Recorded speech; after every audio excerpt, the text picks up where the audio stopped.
वासांसि जीर्णानि यथा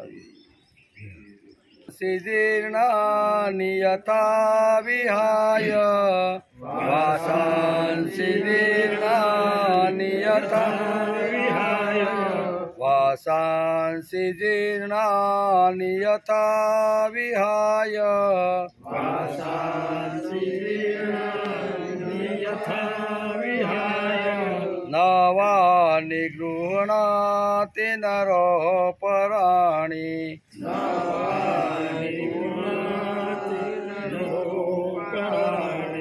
नवानि गृह्णाति नरोपराणि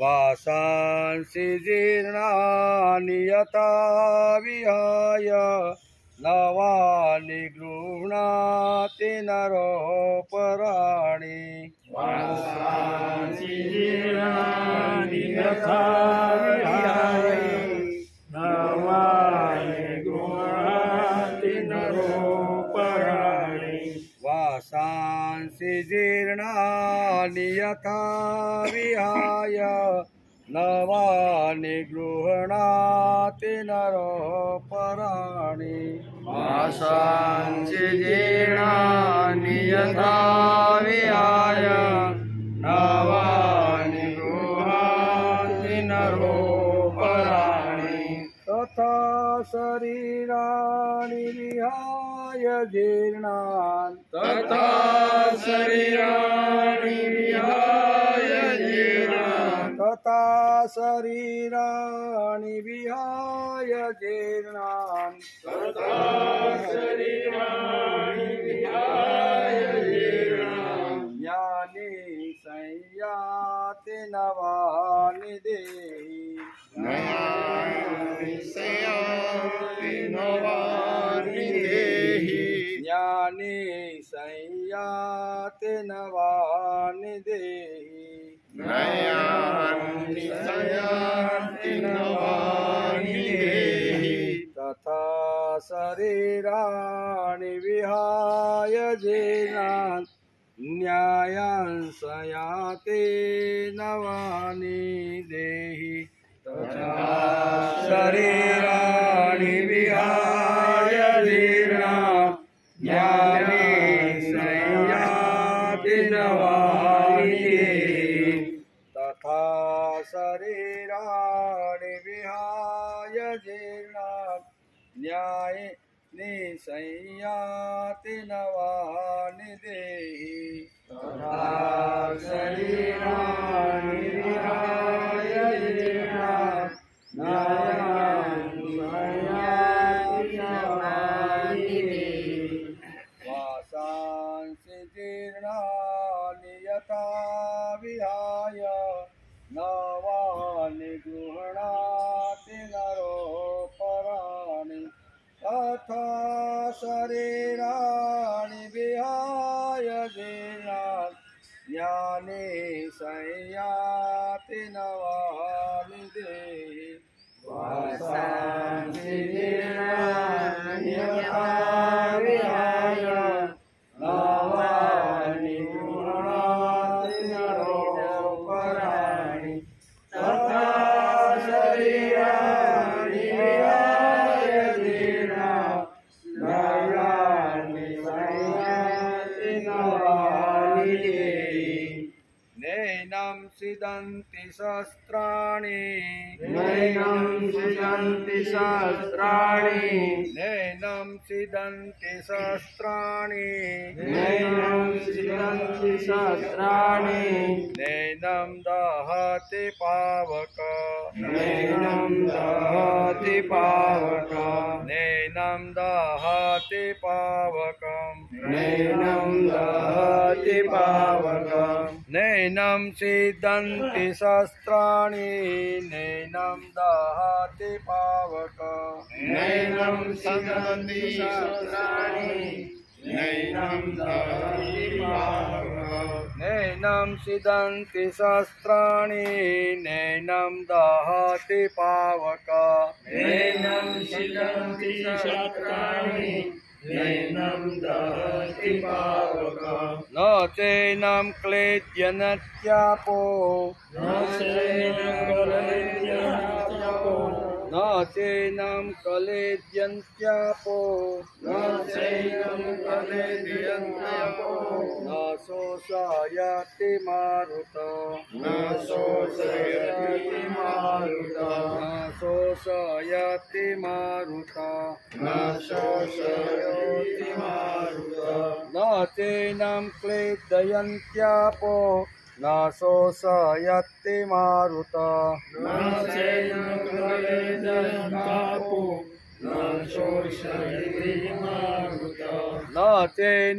क्लेद्यन्त्यापो न शोषयन्ति मारुतः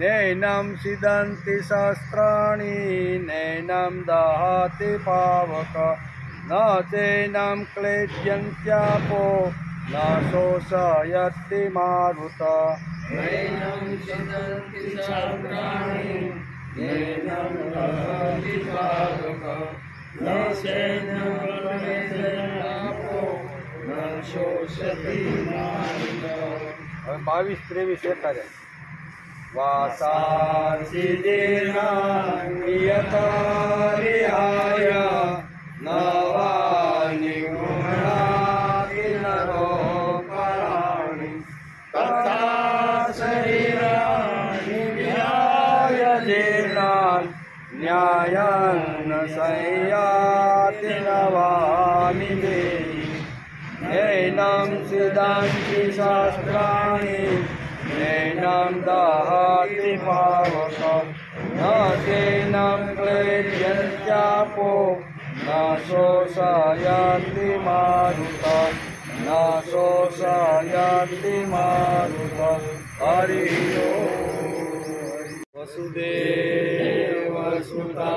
देवं पंचकाणोरमर्दनं देवकी परमानन्दं कृष्णं वन्दे जगद्गुरुं गुरुर्ब्रह्मा गुरुर्विष्णु गुरुदेवो महेश्वर गुरुसाक्षात् परब्रह्म तस्मै श्रीगुरुवे नमः नारायणं नमस्कृत्यं नरं चैव नरोत्तमं देवी सरस्वती व्यासं ततो जयमुदीरये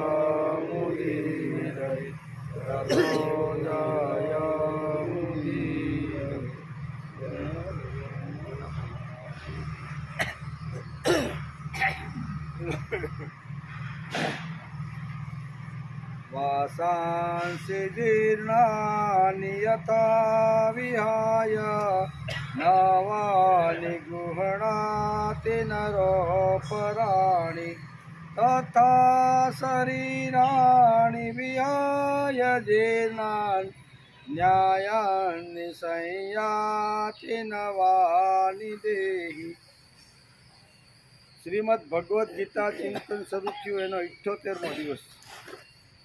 ગઈકાલે આપણે શ્રીમદ ભગવદ્ ગીતાના બીજા અધ્યાયના 21મા શ્લોકને આપણે નમસ્કાર કર્યા.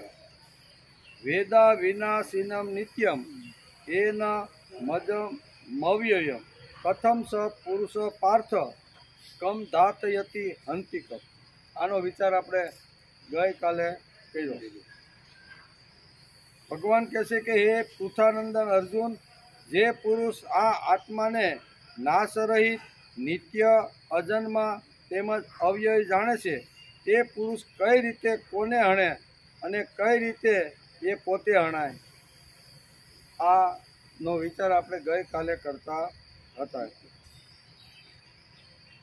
શ્રીમદ ભગવદ્ ગીતાની શરૂઆત ધૃતરાષ્ટ્રથી થાય છે. એનો ગઈકાલે પણ આપણે થોડોક વિચાર. ધૃતરાષ્ટ્ર હોવાથી આખી શ્રીમદ ભગવદ્ ગીતાની શરૂઆત થાય છે. ધૃતરાષ્ટ્ર હોવાથી શ્રીમદ ભગવદ્ ગીતાની શરૂ થાય છે. ધૃતરાષ્ટ્ર એટલે કોણ? પ્રશ્ન એ થાય ધૃતરાષ્ટ્ર એટલે કોણ? મહાભારતમાં તો છે જ એક ધૃતરાષ્ટ્ર, તો મહાભારતમાં તો છે જ. ધૃતમ રાષ્ટ્ર એટલે ભૌતિક સંપત્તિ સર્વશ્રેષ્ઠ છે એવું માનવાવાળા છે એને ધૃતરાષ્ટ્ર કહેવામાં આવે છે. સંપત્તિ સર્વશ્રેષ્ઠ છે, બીજું જગતમાં ભાવ પ્રેમ આદર એને મહત્વ નહીં, પણ ભૌતિક સંપત્તિ શ્રેષ્ઠ છે, એના સિવાય બીજું કાંઈ આ જગતમાં છે નહીં. એવા જે લોકો સમજે છે અને માને છે એને ધૃતરાષ્ટ્ર કહેવામાં આવે છે. કેવળ મહાભારતના કાળમાં ધૃતરાષ્ટ્ર થઈ ગયા એવું નથી. તો મહાભારતના કાળમાં ધૃતરાષ્ટ્ર થઈ ગયા કારણ કે છળ કપટથી મહાભારતમાં ધૃતરાષ્ટ્રે પાંડવોની સંપત્તિ હરી લીધી જ નહીં. તો આજે પણ ઘણી જગ્યાએ આપણે આ કાળમાં જોવા મળે છે કે ઘણા બધા છળ કપટ કરીને ઘણા લોકોની સંપત્તિ હરી લેવાનો પ્રયત્ન કરે છે, જે પોતાની નથી, એમ પોતાની ન હોય ને બીજાની સંપત્તિ છળ કપટથી જે લેવાનો પ્રયત્ન કરે છે. એના માટે શાસ્ત્રકારોએ ધૃતરાષ્ટ્ર શબ્દ વાપર્યો. છળ કપટથી બીજાની સંપત્તિ પોતાની ન હોવા છતાં છીનવી લેવી, એનું નામ છે ધૃતરાષ્ટ્ર. ધૃતરાષ્ટ્ર થઈ ગયો એવુંથી પૈસા, વેપાર, ઉદ્યોગ, ધંધો આ ભૌતિક સંપત્તિ શ્રેષ્ઠ છે એવું માનવાવાળા આજના કાળમાં પણ જે છે એના માટે ધૃતમ રાષ્ટ્ર સંસ્કૃત શબ્દ છે, એને છૂટું પાડી તો ધૃતમ રાષ્ટ્ર. ધૃતમ એટલે ખેંચી લેવું અને રાષ્ટ્ર એટલે રાષ્ટ્ર. રાષ્ટ્ર સંપત્તિ જે કાંઈ છે એ બધું ખેંચી લેવું. ધૃતરાષ્ટ્રો હંમેશા આંધળા હોય છે. કેવા ધૃતરાષ્ટ્ર કેવા હોય છે? ધૃતરા હંમેશા આંધળા હોય છે. હજારો વર્ષોનો ઇતિહાસ એવો છે કે જેમણે કેવળ રાષ્ટ્ર જ પકડવાનું હોય તે લોકો આંધળા જ હોય છે. તેમની પત્નીઓ પણ આંધળી હોય છે. કેવી? ધૃતરાષ્ટ્ર તો આંધળો હોય જ છે, પણ એની પત્નીઓ પણ આંધળી હોય છે. અને આંધળી પત્ની આંધળી નથી, પણ છતાંય મારો પતિ આંધળો છે એટલે પણ આંખે પાટા બાંધી અને જિંદગી પર્યંત આંધળી રહેવાનો પ્રયત્ન કરે છે. આવા જે મા બાપ હોય એના સંતાનો કેવા થાય? દુર્યોધન છે, દુશાસન છે, દુસહ છે. આ બધા પુત્ર કેવા થાય? એવા આવા પુત્ર થાય છે. બહુ વર્ષોથી વેદોનું વૈદિક તત્વજ્ઞાન ગયું, શ્રીમદ ભગવદ્ ગીતાનો સ્વાધ્યાય છૂટી ગયો, એટલે આ સંસારના અડધા ભાગમાં વ્યાપીને રહેલી સ્ત્રીઓની જમાત આંધળી થઈ ગઈ છે. કેવી આંધળી? એનું કારણ પુત્ર મોહ અને ધણીના તાલ ઉપર નાચવું. બરાબર? ધૃતરાષ્ટ્ર આંધળો હતો એટલે અહીંયા એની પત્ની જે હતી ને એણે પણ આંખે પાટા બાંધી અને એણે આખી જિંદગી પર્યંત અંધાપો એણે સેવ્યો. એનું કારણ પુત્ર મોહ. ધણીના તાલ ઉપર નાચવું, એમાં સ્ત્રી પોતાના જીવનનું સાર્થક્ય સમજે છે. જે દિવસથી સ્ત્રી આવું સમજવા લાગી તે દિવસથી સ્ત્રીને આંખો હોવા છતાં આંખે પાટા બાંધીને આંધળી થવાનો પ્રયત્ન કર્યો. આંખ તો હતી, દ્રષ્ટિ તો હતી, પણ મારો પતિ આંધળો છે એટલે મારે પણ આંખે આંધળા પાટા બાંધીને આવું કરવા લાગી. આ ઘણા બધો વિચાર જેની અંદર વ્યાસે ચિતરવાનો પ્રયત્ન કર્યો છે. આજે આપણે શ્રીમદ ભગવદ્ ગીતાના બીજા અધ્યાયના 22મા શ્લોકનો વિચાર કરવાનો. શું છે શ્લોક? વાસાંસી જીર્ણાની યથા વિહાય નવાનિ ગૃહણાતિ નરોપરાણિ તથા શરીરાણિ વિહાય જીર્ણાન જ્ઞાની સંયાતિ નવાનિ દેહી. વાસાંસી જીર્ણાની, નર એટલે માણસ, યથા એટલે જેમ, જીર્ણાની એટલે જૂના, જીર્ણાની એટલે જૂના, વાસાંસી એટલે વસ્ત્રો, વિહાય એટલે ત્યજીને, અપરાણી એટલે બીજા, નવાની એટલે નવા વસ્ત્રો, ગૃહ્યાતિ એટલે ગ્રહણ કરવા, પહેરવા, તથા એટલે તે જ પ્રમાણે, દેહી એટલે જીવાત્મા, જીર્ણાની એટલે જૂના, શરીરાણી એટલે શરીરો, વિહાય એટલે ત્યજીને, અન્યાની એટલે બીજા, નવાની એટલે નવા શરીરોમાં, સંયાતિ એટલે ચાલ્યો જાય છે. અહીંયા શરીર ઉપર જે રહેલું કપડું છે એનું અહીંયા ભગવાને ઉદાહરણ એટલે દ્રષ્ટાંત આપીને સમજાવવાનો પ્રયત્ન કર્યો છે. વાસાંસી જીર્ણાની યથા એટલે કે વાસાંસી જીર્ણાની યથા વિહાય એટલે જૂના વસ્ત્રો જેમ થાય અને જૂના વસ્ત્રો ત્યજે માણસ ત્યારે એને દુઃખ થતું નથી. જૂના વસ્ત્રો તજી અને નવા વસ્ત્રો જ્યારે ધારણ કરે છે ત્યારે માણસને દુઃખ થતું નથી. એવી રીતે આ શરીર આ દેહ જૂનો થાય ખળભળી જાય બરોબર ને, અને પછી એનો ત્યાગ કરી અને નવું જબલું કોઈ જગ્યાએ ભગવાન કર્મ પ્રમાણે જન્મ આપીને પહેરાવે તો એમાં માણસને દુઃખ થવું જોઈએ. એમ આ શ્લોકની અંદર કહે છે. માણસ જેમ જૂના વસ્ત્રો ત્યજીને બીજા નવા વસ્ત્રો ગ્રહણ કરે છે તે જ પ્રમાણે જીવાત્મા જૂના શરીરો ત્યજીને બીજા નવા શરીરોમાં ચાલ્યો જાય. ત્યાં જૂનું શરીર થઈ જાય, આંખે શું થાય પૂજવાનું બંધ થઈ જાય, કાને સાંભળવાનું બંધ થઈ જાય, હાલવાનું ઘણીવાર અટકી જાય, વાંકા વળી જાય. આવું બધું જ્યારે જીર્ણ થયેલું જ્યારે શરીર છે ને એ શરીરને ત્યજી અને પછી નવું જબલું પહેરવું એમાં કાંઈ માણસને દુઃખ થવું ન જોઈએ. એમાંય ભગવાન અર્જુનને આ વાત સમજાવે છે. વાસાંસી જીર્ણાની સંયાતિ નવાની દેહી. આ જ અધ્યાયમાં આ સૂત્ર રૂપે કહેવામાં આવ્યું છે કે દેહાંતરની પ્રાપ્તિની બાબતમાં ધીર પુરુષો શોક કરતા દેહાંતરની પ્રાપ્તિ એક દેહ બીજા દેહમાં જ્યારે ડાયવર્ટ થાય છે અથવા એ બદલી જાય છે તો ધીર પુરુષો એની અંદર આવી રીતના દુઃખી થતા નથી, શોક કરતા નથી. હવે એ જ બાબતને ઉદાહરણ આપીને ભગવાન અર્જુને સ્પષ્ટ રીતે કહી રહ્યા છે કે જેવી રીતે જૂના કપડાના પરિવર્તનને લીધે મનુષ્યને શોક થતો નથી એવી જ રીતે શરીરના પરિવર્તનને લીધે પણ શોક ના થવો જોઈએ. અહીંયા ઉદાહરણ કપડાનું આપીને શરીર ઉપર રહેલું જે કપડું છે એ જીર્ણ થાય, જૂનું થાય, ફાટી જાય અથવા મેલું થાય. અને મેલું થાય અને બદલાવતી વખતે આપણે કાંઈ દુઃખ થાય, એકને તજી અને પછી નવા કપડાં પહેર્યા હોય એ પહેરી લે છે. તો એનું ઉદાહરણ અત્યારે ભગવાન અર્જુનને આપે છે. એટલે એની અંદર કોઈ શોક કરવાનું કોઈ કારણ નથી. એકદમ સીધું સાદું ઉદાહરણ આપી અને જીવાત્મા જ્યારે આ જગત છોડીને જાય છે ત્યારે નવું જબરું કર્મ પ્રમાણે ધારણ કરી લે છે. એટલે આ શરીર જ્યારે ઘરનું થાય, જ્યારે વૃદ્ધ થાય, શું કહેવાય શરીરના અંગો કામ ન કરતા હોય ત્યારે ભગવાનને એમ થાય કે હવે આનું જબલું હું બદલી કાઢું. એટલે ભગવાન જબલું બદલી કાઢે. જેમ જબલું બદલવાથી માણસને દુઃખ ન થાય એમ શરીર એક શરીરમાંથી બીજા શરીરમાં જતાં માણસને દુઃખ થવું ન જોઈએ એમ ભગવાન અત્યારે અર્જુનને સમજાવે. વસ્ત્રો મનુષ્યને એટલે કે વસ્ત્રો મનુષ્યને જ બદલવાના છે, પશુ પક્ષીને બદલવાના આવે એને આવતા જ નથી. પહેરે તો બદલે ને, એને આવી રીતના વસ્ત્રો જ નથી. વસ્ત્રો તો મનુષ્યને જ બદલવામાં આવે છે, પશુ પક્ષીની નહીં. અહીં ભગવાને કપડાં બદલાવવાના ઉદાહરણમાં નર પદ વાપર્યું છે. કેવું?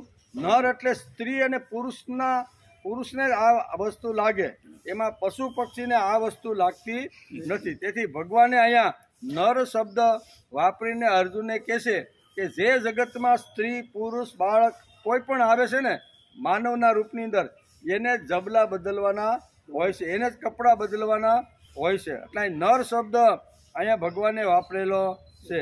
એટલે કે નર શબ્દ અહીંયા વાપરેલો છે. આ પદ પર મનુષ્ય યોનિનું વાચક છે અને એમાં સ્ત્રી પુરુષ છોકરા છોકરીઓ યુવાન વૃદ્ધ વગેરે બધા જ આવી જાય. વૃદ્ધ હોય, પુરુષ હોય, સ્ત્રી હોય, બાળક હોય, યુવાન હોય, એ બધાને જ આ વાત લાગુ પડે છે. જેવી રીતે મનુષ્ય જૂના વસ્ત્રો ત્યજીને બીજા નવા વસ્ત્રોને ધારણ કરે છે તેવી જ રીતે આ દેહી જૂના શરીરોને ત્યજીને બીજા નવા શરીરોને ધારણ કરે છે. જૂના શરીરને છોડવું એને મરવું કહી દે છે અને નવા શરીરને ધારણ કરવું એને જન્મવું કહી દે છે. શરીર છે એને છોડવાને શું કે ફલાણા બાપા મૃત્યુ પામ્યા અને પછી કોઈને ઘેરે બાળક આવ્યો હોય તો શું કે ત્યાં બાબાનો જન્મ થયો. એટલે જે શરીર છોડી અને જે જાય છે એના માટે શાસ્ત્રકારોએ મૃત્યુ શબ્દ વાપર્યો છે. અને મરી અને જીવ કર્મ પ્રમાણે જ્યાં પાછો જન્મ લે છે એના માટે જન્મ શબ્દ વાપરો કે આ નરને જ લાગુ પડે, બરાબર. વસ્ત્ર બદલવા એ કોને લાગુ પડે? પશુ પક્ષીને કાંઈ વસ્ત્ર બદલાવા પડતા નથી. મેલા થાય એટલે કોઈ પણ પક્ષી ઉડી અને સરોવર કે નદીનો પ્રવાહ હાલતો હોય એમાં જરીક સ્નાન કરી આવે એટલે પાછા તાજા ને તાજા એમ કે આવી શરીરનો ધારણ કરે છે. જૂના શરીરને છોડવું એને મરવું કહે છે અને નવા શરીરને ધારણ કરવું એને જન્મવું કહી દેશે. જ્યાં સુધી પ્રકૃતિની સાથે સંબંધ રહે છે ત્યાં સુધી આ દેહી જૂના શરીરોને છોડીને કર્મો અનુસાર અથવા અંતકાળના ચિંતન અનુસાર નવા શરીરોને પ્રાપ્ત થઈ જાય. અંતકાળમાં માણસ જેનું ચિંતન કરે એવું શરીર એને પ્રાપ્ત થઈ જાય. શ્રીમદ ભાગવતની અંદર વેદવ્યાસે લખ્યું છે અને આપણે ભરતનું ચરિત્ર જોયું. ભરત એટલે રાજર્ષિ. આખા એમ કહેવાય કે એ કાળનો જે ભરત હતા ને એ ચક્રવર્તી રાજા હતો, સામાન્ય કોઈ રાજા હતો. આવા ચક્રવર્તી રાજાને એકવાર વિચાર આવ્યો કે મારો દીકરો હવે યુવાન થઈ ગયો છે. યુવાન થઈ ગયો એટલે એને ગાદી સોંપીને મારે મારા કલ્યાણ માટે મારે વનની અંદર હવે જવું જોઈએ. તેથી આટલો મોટો રાજર્ષિ, આટલો મોટો આખો ચક્રવર્તી, આટલી દુનિયાનું શાસન જેણે ભોગ્યું છે એને પણ વિચાર આવે છે કે મારે મારું કલ્યાણ કરવા માટે સમય કાઢવો જોઈએ. અત્યાર સુધી રાજ સિંહાસન ઉપર બેસીને હજારો લોકોને સુખ શાંતિ ને સમાધાન મળે એના માટે મેં પ્રયત્ન કર્યા છે. તેથી ભરતનું નામ ભારતીય સંસ્કૃતિમાં ખૂબ જ મોટું છે. શકુંતલાનો પુત્ર એટલે ભરત, અને આ ભરત એ આખા એ કાળનો જે આખું જે છે એનો રાજા ચક્રવર્તી રાજા હતો.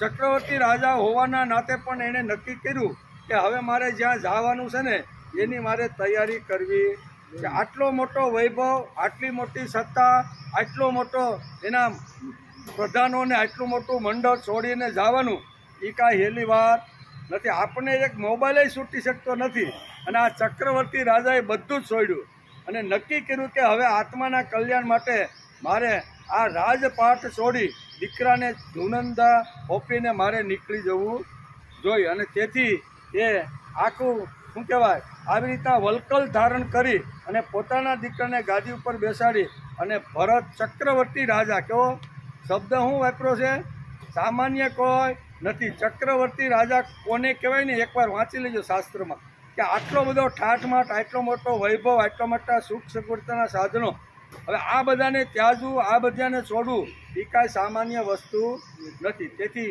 આ ચક્રવર્તી રાજા છે ને એ ગંડકીના કિનારે સામાન્ય જંગલની અંદર, વનની અંદર સાફ કરી અને ત્યાં તપસ્યા કરવા લાગ્યા કે હવે મારે જ્યાં જવાનું છે ને એની જ મારે તૈયારી કરવાની છે. સવારે 4 વાગે વહેલા ઉઠે, ગંડકી નદીમાં સ્નાન કરે, સ્નાન કરી અને પોતાની પર્ણકુટીમાં આવી અને ધ્યાન ધારણા સમાધિ કરીને સુંદર મજાનું જીવન બનાવવાનો એણે પ્રયત્ન કર્યો. વર્ષો ઘણા વીતી ગયા. એક દિવસ એવી રીતનું બને છે કે ધ્યાનની અંદર મગ્ન હતા અને એવા જ સમયે અહીંયા ધ્યાન પૂરું કરીને જ્યારે સ્નાન કરવા માટે ગંડકી નદીના કિનારે ગયા અને ગંડકી નદીના કિનારે ગયા ત્યાં પણ જે કાંઈ સંધ્યા કરવાની હતી બધું કરે છે, સૂર્યને અર્ધ્ય આપે છે. અને એવા સમયે એક સિંહ એક હરણીની પાછળ, આ ભાગવતની અંદર આ બધી કથા આવે, અહીં શબ્દ વાપર્યો છે કે અંત સમયે જેનું સ્મરણ માણસ કરે છે ને એમાં આ જીવ વયો જાય છે. એમાં શ્રીમદ ભગવદ્ ગીતાની અંદર અહીંયા ભગવાન અર્જુનને આ રીતે કહે છે કે જેનું સ્મરણ કર્યું હોય તે અથવા જેવા કર્મ કર્યા હોય તે એ પ્રમાણે એનો જન્મ થઈ જાય છે. આ શરીર છોડી અને એ શરીર જ્યારે બીજા શરીર ધારણ કરે છે ત્યારે બે વાત અહીં કહેવાનું છે. તેથી ગંડકી નદીમાં આવી રીતનું સ્નાન કરી અને આવી રીતના બહાર નીકળે છે. એક ગર્ભવતી હરણ વસ્ત્ર બદલાવાની વાત અર્જુનને સમજાવે છે, ઉદાહરણ આપીને કહે છે કે વસ્ત્ર બદલવું એટલે એક જીવમાંથી બીજા શરીરમાં રૂપાંતર થવું. અને એ રૂપાંતર થાય ત્યારે માણસને કર્મ અનુસાર અથવા અંત સમયે જેનું સ્મરણ કરે છે, મનની અંદર જેની કામના વાસના મરતી વખતે રહે છે ને એ જગ્યાએ એનો જન્મ થાય. એ સમજવા માટે આપણે અહીંયા ચક્રવર્તી રાજા ભરતનું ઉદાહરણ શ્રીમદ ભાગવતની અંદર વેદવ્યાસે લખ્યું છે. આપણે એનું ઉદાહરણ અત્યારે સમજવાનો પ્રયત્ન કરીએ છે કે આવા ચક્રવર્તી રાજા અને આવી રીતના હરણીના બચ્ચાને લઈ અને એનું પાલન પોષણ કરે છે. પછી સાધના કરતા હોય, તપસ્યા કરતા હોય, ચિત્ત એકાગ્ર કરીને ભક્તિ કરતા હોય અથવા બહાર ગામ કાંઈ ગયા હોય કોઈ ઋષિના આશ્રમમાં મળવા માટે, તો પણ અહીંયા હરણીના બચ્ચાને કાં તો જોડે લઈ જાય, અને જોડે ન લઈ ગયા હોય તો જ્યાં બેઠા હોય ને ત્યાંથી બચ્ચાની ચિંતા કરે કે ભાઈ મારે જવાનું મોડું થાય, એને પાણી પીધું છે કે નહીં, ઘાસ ખાધું છે કે, એનું મન ક્યાં ચોંટી ગયું? હરણીની અંદર. અને હરણીની અંદર સતત આવી જ્યાં જ્યાં જાય ત્યાં મનની અંદર હરણી જાતી નથી. બચ્ચું પણ ધીમે ધીમે મોટું થયું અને પછી રાજા ભરત તો આવી રીતના ઉંમર થાય એટલે જવું તો પડે, ગયા, પણ મરતી વખતે એનું મન ક્યાં રહી ગયું? હરણીમાં. એટલે બીજો જન્મ ક્યાં થયો? હરણીમાં. એ ચક્રવર્તી રાજા તપસ્યા કરી અને જીવન વિકાસ કર્યો હતો, એટલે એને પૂર્વ જન્મ એને યાદ હતો. બધાને યાદ રહેતા નથી, પણ આટલું વિકસિત જીવન એનું હતું કે ગયા જન્મમાં હું આવો ચક્રવર્તી રાજા તપસ્યા કરવા માટે વનની અંદર આવ્યો, વનમાં આવી રીતના હરણીની સાથે મારો પ્રેમ એટલો ભાવ થઈ ગયો, એની અંદર આટલી આત્મીયતા થઈ ગઈ ને, અને મરતા સમયે મેં હરણીનું ધ્યાન ધર્યું, તેથી મને આ હરણીનો જન્મ મળ્યો છે. કાંઈ ભગવાન પણ કહે છે કે અંત સમયે જેનું માણસ સ્મરણ કરે ને એવો જન્મ મળે છે, અથવા અંત સુધી જેવા કર્મ કર્યા હોય એ કર્મ પ્રમાણે બે રીતે અહીં જન્મ થાય છે. અંત સમયે કઈ વાસના, કઈ કામના, કઈ વાત મનની અંદર રહી ગઈને મૃત્યુ આવ્યું છે. તો અહીંયા કહે છે કે જ્યાં સુધી પ્રકૃતિની સાથે સંબંધ છે ત્યાં સુધી આ દેહી જૂના શરીરોને છોડીને કર્માનુસાર અથવા અંતકાળના ચિંતન અનુસાર નવા વસ્ત્રો પ્રાપ્ત કરે છે. નવા વસ્ત્રો એટલે આ વસ્ત્રો. અહીં શરીર રાણી પદમાં બહુવચન વાપરવામાં આવ્યું છે કે જ્યાં સુધી શરીરી એટલે અંદર રહેલું ચૈતન્ય, અંદર રહેલું આત્મતત્વ, એને શરીરી કહે છે. અને શરીર એટલે આ ભૌતિક શરીર, પંચમહાભૂતનું બનેલું જે ભૌતિક શરીર છે એને શરીર કહેવામાં આવે છે. અને શરીરી એટલે અંદર રહેલા આત્મતત્વને શરીરી કહેવામાં આવે છે. એટલે કે જ્યાં સુધી શરીરીને પોતાના વાસ્તવિક સ્વરૂપનું યથાર્થ જ્ઞાન થતું નથી ત્યાં સુધી આ શરીર અંતકાળ સુધી શરીર ધારણ કરતો જ રહે છે. આજ સુધી તેણે કેટલાય શરીરો ધારણ કર્યા છે. કેટલા એક શરીર છે એવું નહીં, કેટલાય શરીરો ધારણ કરીને આપણે અહીં આવ્યા છીએ. કેટલાય શરીરો ધારણ કરીને આપણે આવ્યા છીએ, તેની ગણતરી પણ સંભવ નથી. આ વાતને લક્ષ્યમાં રાખીને અહીંયા ભગવાન શ્રી કૃષ્ણ શરીરાણી પદમાં બહુવચનો પ્રયોગ કરવામાં આવ્યો છે, તથા સઘળા જીવોનું ધ્યાન ખેંચવા માટે અહીં દેહી શબ્દ વાપરવામાં આવ્યો છે. અહીં એટલે કે અહીં શ્લોકમાં પૂર્વાર્ધમાં તો જૂના વસ્ત્રોની વાત કહી છે, અને ઉત્તરાર્ધમાં જૂના શરીરોની, જૂના વસ્ત્રોની દ્રષ્ટાંત શરીરોને કેવી રીતે લાગુ પડે છે. કારણ કે શરીર તો બાળકો અને જવાનોમાં પણ મરી જાય છે, કેવળ વૃદ્ધોના મૃત્યુ થાય છે એવું નથી. બાળક પણ મૃત્યુ પામે છે, યુવાનો પણ મૃત્યુ પામે છે. એનો ઉત્તર એ છે કે શરીર તો આયુષ્ય પૂરું થાય ત્યારે જ મરી જાય છે, અને આયુષ્યનું પૂરું થવું એ જ શરીરનું થવું છે. એટલે કે આયુષ્ય પૂરું થાય પછી બાળક હોય, યુવાન હોય કે વૃદ્ધ હોય, પણ આવી રીતનું શરીરમાં જ્યારે એની જ્યારે શ્વાસો પૂરા થાય છે ત્યારે માણસ આવી રીતનું શરીર છોડે છે. અહીંયા કહે છે કે વિવેક વિચારપૂર્વક જોવામાં આવે તો આયુષ્ય પ્રત્યેક ક્ષણે સમાપ્ત થઈ રહ્યું છે. આપણું જે આયુષ્ય છે ને એ ધીમે ધીમે આપણે દેખાતું નથી. બાળપણમાંથી યુવાન ક્યારે થઈ જાય દેખાતો નથી, યુવાનીમાંથી વૃદ્ધત્વ ક્યારે આવી જાય એ કાંઈ ખબર પડતી નથી. એટલે કે અહીંયા આયુષ્ય તો પ્રત્યેક ક્ષણે સમાપ્ત થઈ રહ્યું છે, અર્થાત શરીર પ્રત્યેક ક્ષણે જીર્ણ થતું રહ્યું છે, પ્રત્યેક ક્ષણે મરી રહ્યું છે, કે એક ક્ષણ પણ સ્થિર નથી. જેવી રીતે યુવાન બનવાથી બાળપણ મરી જાય છે અને વૃદ્ધત્વ પ્રાપ્ત થવાથી આ યુવાની મૃત્યુ પામે છે, મરતું જાય છે. પરંતુ એ તરફ દ્રષ્ટિ નહીં હોવાથી પ્રત્યેક ક્ષણે થવાવાળા મૃત્યુ તરફ ધ્યાન નથી જતું. આ વાસ્તવમાં બેહોશી છે. માણસનું પ્રત્યેક ક્ષણે મૃત્યુ થાય છે એમ શ્રીમદ ભગવદ્ ગીતા આપને સમજાવે છે. ક્ષણે ક્ષણ મૃત્યુ તરફ માણસને લઈ જાય છે.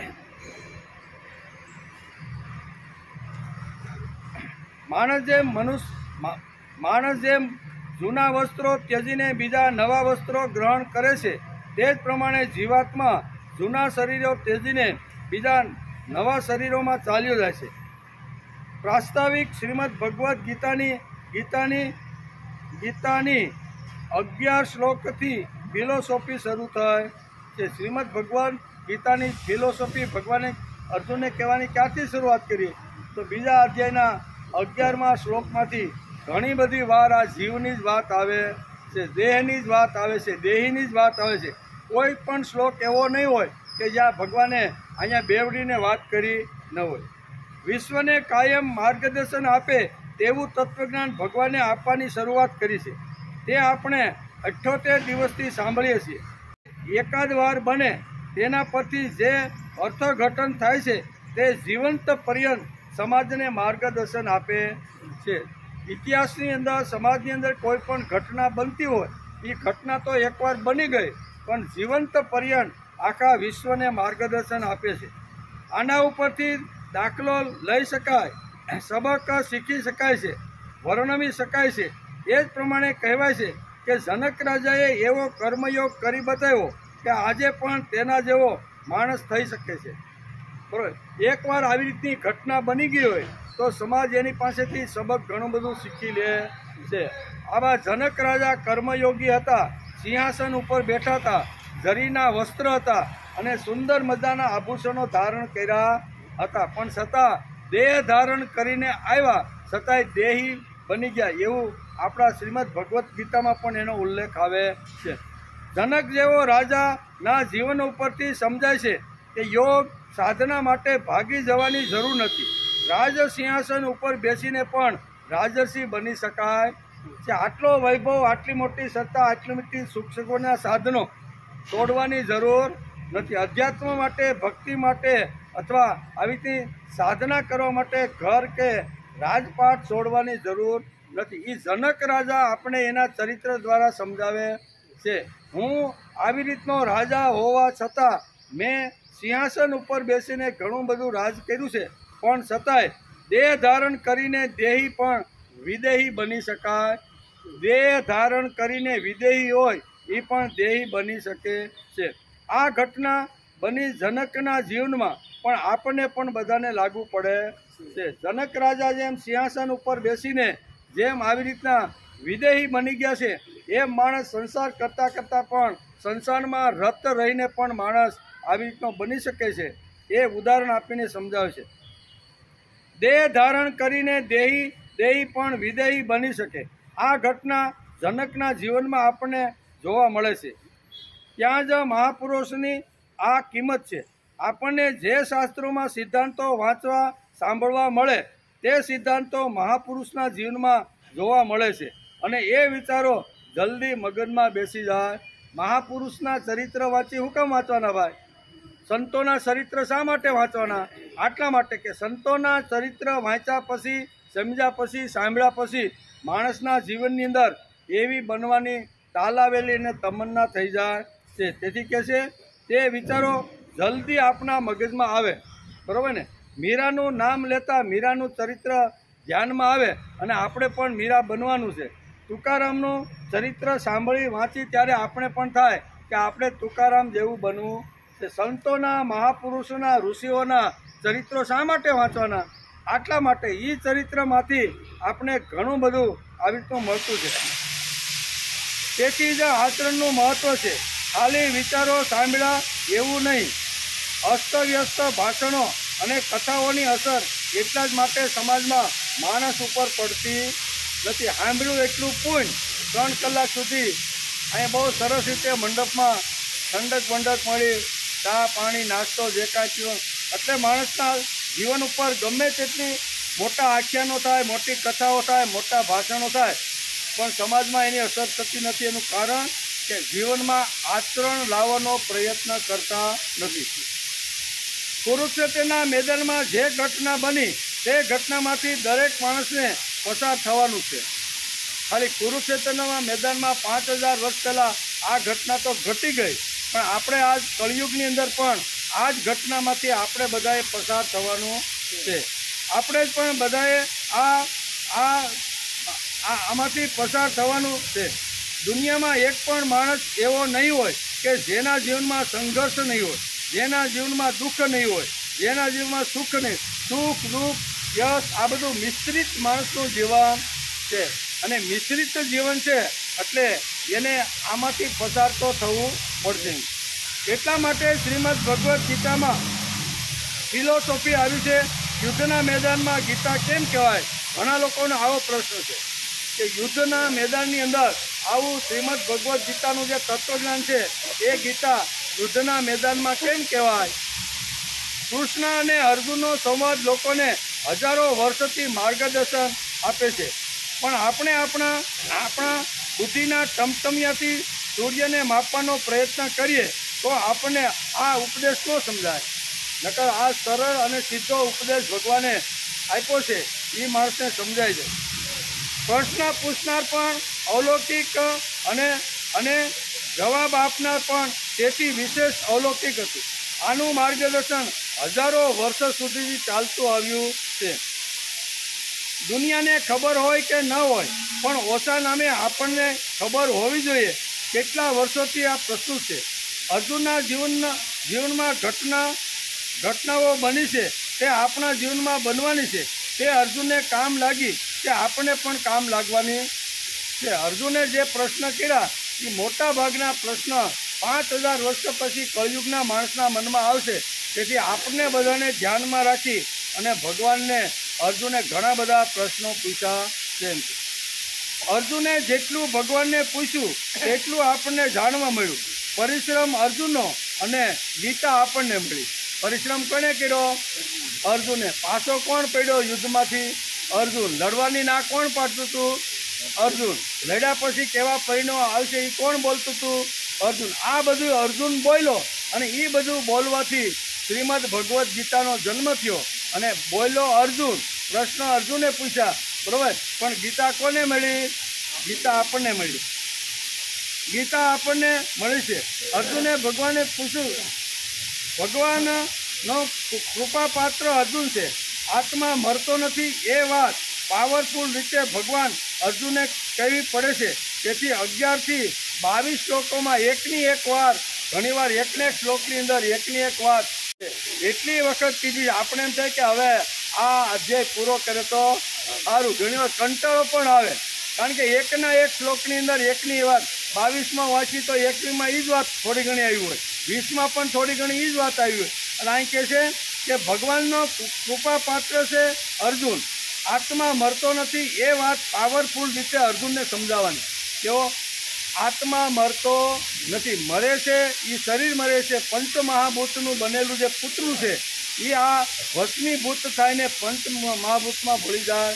આત્મા મરતો નથી એ અર્જુનને બરોબર એના મગજમાં ફિટ કરવાનું છે. તેથી 11મા શ્લોકમાંથી શરૂઆત કરી અને વારંવાર એક પણ શ્લોક એવો નહીં હોય કે જ્યાં ભગવાને આવી રીતના આત્મા અનાત્માની વાત કરી ન હોય. અને બધી જગ્યાએ છે. એનું કારણ શું છે કે કોઈ પણ વિચાર જો બુદ્ધિમાં સ્થિર કરવાનો હોય તો વારંવાર એને ઠોકીને બેસાડવો પડે, ત્યારે એ ફિટ થાય. આપણે ઘણીવાર કહીને કે ભાઈ અમે પથ્થર તોડવા માટે ઘણ હાથમાં લીધો અને ઘણ હાથમાં લઈને પથ્થરને મોટા પથ્થરના ટુકડા કરવાના હતા. એ ટુકડા કરવા માટે જ્યારે ઘણ આપણે હાથમાં લઈ એક ઘા મારી, બીજો ઘા મારી, આવા 15 ઘા માર્યા પછી 16મા ઘાએ તૂટે તો પછી આપણે એમ કહીએ કે આ 15 ઘા આપણા ફેલ ગયા. હકીકતે 15 ઘા ફેલ જતા નથી. 15 ઘા જે પડ્યા ને એને પથ્થરને બોધો કરવાનું કામ કર્યું. પથ્થર આખો જ્યારે 15 ઘા વારંવાર એના ઉપર પડવા લાગ્યા ત્યારે પથ્થર બોધો થયો અને 16મા ઘાનો ઘણ માર્યો એટલે પથ્થર તૂટી ગયો. એટલે એનો અર્થ કે અહીં 11મા શ્લોકથી ભગવાને અહીંયા તત્વજ્ઞાન આપવાની શરૂઆત કરી છે. એક પણ શ્લોક એવો નહીં હોય કે જ્યાં બેવડાનો નહીં હોય. આપણને એમ થાય કે આ શ્લોકની અંદર તો ગયા શ્લોકમાં તો આ વાત થઈ ગઈ હતી, આમાં પછી ક્યાં આવી? પણ ભગવાનને તત્વજ્ઞાન બરોબર અર્જુનના મગજમાં બેસાડ્યું હતું કે શરીર